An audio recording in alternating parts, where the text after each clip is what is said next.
Finally guys, natapos ko rin ng maaga yung trabaho ko today. Second day nga pala ng Ramadan ngayon, kaya akala ko talaga sobrang mahihirapan ako ngayong araw kasi yung client ko today is Muslim. So, inaasahan ko talaga na. Kaya ayun, medyo masaya kasi maagang natapos. Hindi masyadong napagod. Pauwi na nga pala ako nito at naglalakad ako papunta ng bus station. Pag ako kasi pumapasok, nagbabas lang ako. O kaya tren. Depende kung anong malapit dun sa trabaho ko.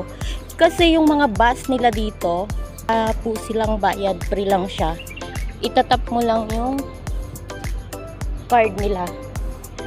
Magbabayad ka lang talaga dun sa mismong train. Pag sasakay ka na ng train.